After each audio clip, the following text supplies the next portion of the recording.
Bienvenue dans Instant Stress. Aujourd'hui, nous allons nous intéresser à l'autisme.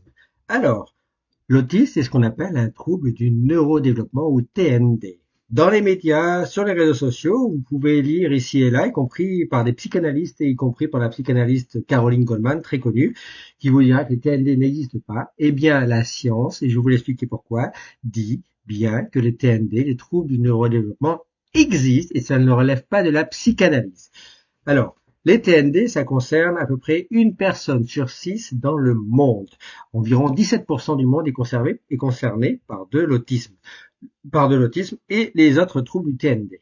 Alors, les TND, c'est les troubles de l'autisme, le trouble du développement intellectuel, c'est aussi le trouble du déficit de l'attention avec ou sans hyperactivité, et y compris, par exemple, les troubles de la communication. Les TDAH, les troubles de l'attention, là, ça concerne entre 6% chez les enfants et 3% chez les adultes. Le trouble du spectre de l'autisme, c'est à peu près entre 1 et 2% dans le monde. Il y a, par exemple, en France, l'autisme, c'est 700 000 personnes qui sont concernées, dont 100 000 enfants. Et au niveau en France, par exemple, il y a un budget national qui vient d'augmenter. En 2023-2027, on est passé à un budget de 680 millions d'euros, justement, pour participer à mieux comprendre, à accompagner à la sécurité, en particulier des TND et des troubles du spectre de l'autisme. Alors, l'autisme, si on revient sur l'autisme, c'est à peu près, je vous ai dit, c'est à peu près un peu moins de 2% du monde. C'est une fête nationale, enfin une journée nationale, c'est le 2 avril. Dans le monde, c'est 75 millions de personnes qui sont concernées par l'autisme. C'est plutôt chez les enfants, les garçons que les filles. Chez les adultes, c'est plutôt les hommes que les femmes.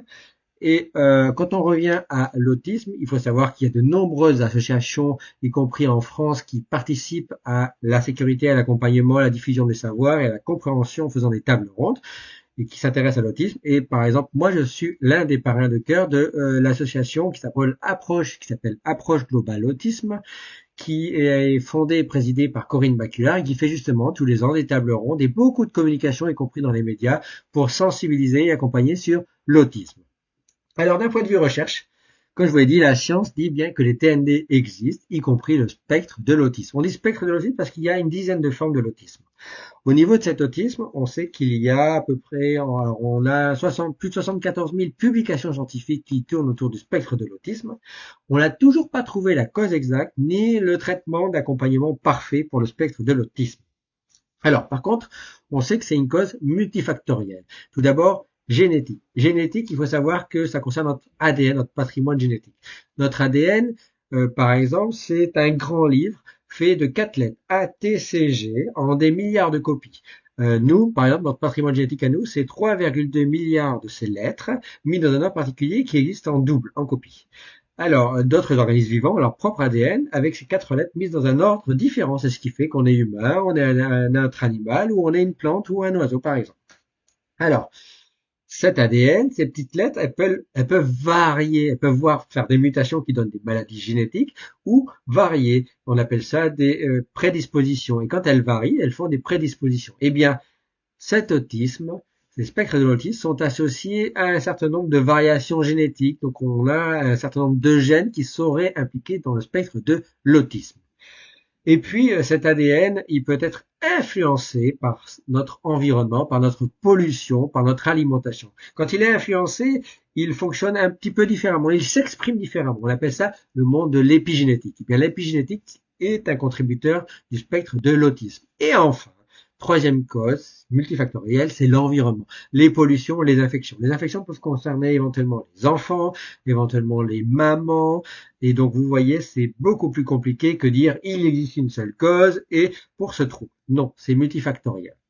Et puis, la recherche se focalise de plus en plus au niveau de cet autisme sur un axe particulier qui s'appelle l'axe cerveau-intestin et même microbiote intestinal. Je vous ai déjà expliqué précédemment dans d'autres instances stress qu'il existe des bactéries qui vivent en nous, qui sont bénéfiques, on appelle ça les microbiotes bactériens, dont l'intestinal. On en a des milliards, des dizaines de milliards dans nos intestins. Et bien ces bactéries produisent des petites molécules chimiques qu'on appelle des métabolites, qui peuvent remonter jusqu'au cerveau à travers notre sang, ou même rentrer en contact avec des neurones, éventuellement, pour influencer ces neurones qui vont communiquer avec notre cerveau. Notre cerveau est capable de comprendre ces molécules ou ces neurones, de bien réfléchir et il est capable même d'y répondre. Et il y répond y compris par des molécules, des hormones ou même des antioxydants s'il le souhaite, qui ensuite vont aller jusqu'à ces microbiotes, y compris intestinaux, qui eux vont interagir avec notre cerveau. Donc il y a une grande communication qui se fait par le système nerveux, par le système immunitaire, qui se fait par le sang, par exemple, par ses métabolites. Donc vous voyez, il y a une axe de communication qui concerne de nombreuses pathologies, y compris même potentiellement Alzheimer. Donc ça va très loin. Et bien le spectre de l'autisme, il est en plein dans cet axe cerveau microbiote intestinal. Pourquoi? Parce qu'on sait maintenant par différentes études de recherche qu'il y a ce qu'on appelle une dysbiose, c'est-à-dire un dysfonctionnement de ce microbiote intestinal chez les personnes qui ont ces troubles du spectre de l'autisme et même d'autres TND potentiellement. D'ailleurs, il y a même une étude qui est sortie en 2024 dans Cell, un très gros journal, qui est une étude en Suède qui a suivi des milliers de personnes entre 1997, juste avant la conception, à la naissance des enfants, et même des enfants qui sont devenus adultes jusqu'en 2020. Eh bien, après un suivi global des troubles du risque de développement des troubles du neurodéveloppement, y compris de l'autisme, y compris des modes de vie, ils sont aperçus qu'il y avait, par exemple, une contribution majeure de l'abus des antibiotiques dans le trouble de l'autisme. Eh bien oui, les antibiotiques à forte dose, trop en abus, pourraient être une contribution, une cause qui provoque l'autisme. Vous avez aussi la pollution avec des toxiques, avec des chimiques, donc l'environnement est derrière également. On retrouve également des risques liés à l'abus de sucre, donc vous voyez l'alimentation est derrière. Et puis vous avez les infections, et puis ça c'est lié aussi aux antibiotiques. Les infections ont aussi un effet sur l'autisme et on s'est aperçu que, et même ce papier le montre, qu'il y a des familles de protéines, des genres de protéines qui sont particulièrement sensibles.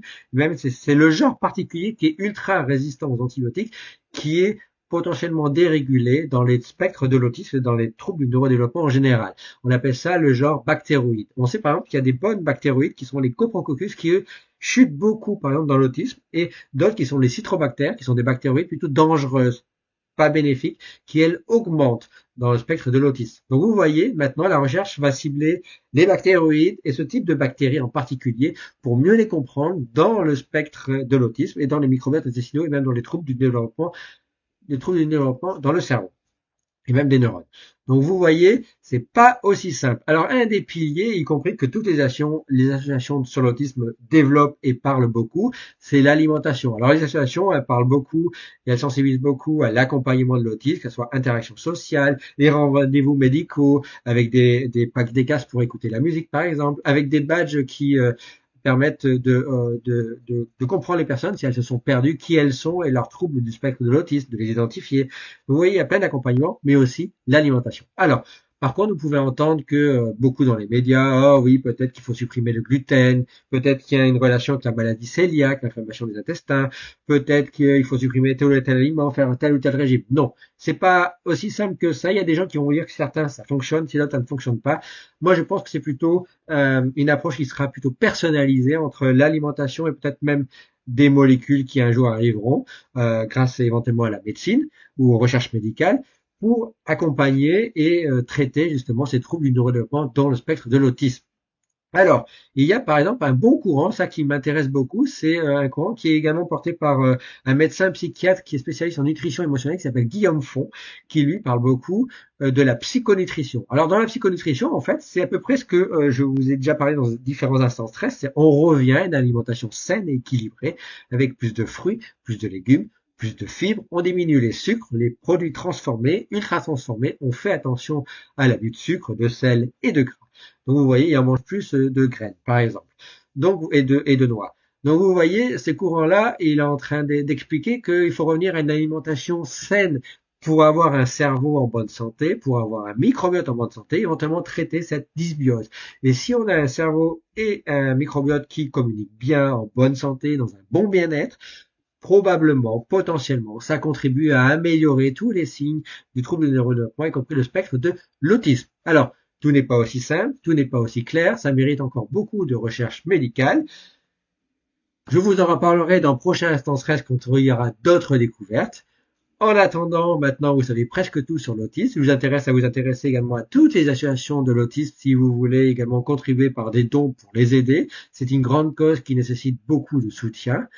Et en attendant, un prochain Instant Stress, je vous dis que le bon stress soit avec vous, avec une très bonne alimentation et même une très bonne nutrition qui pourrait être bénéfique pour votre cerveau et pour votre microbiote.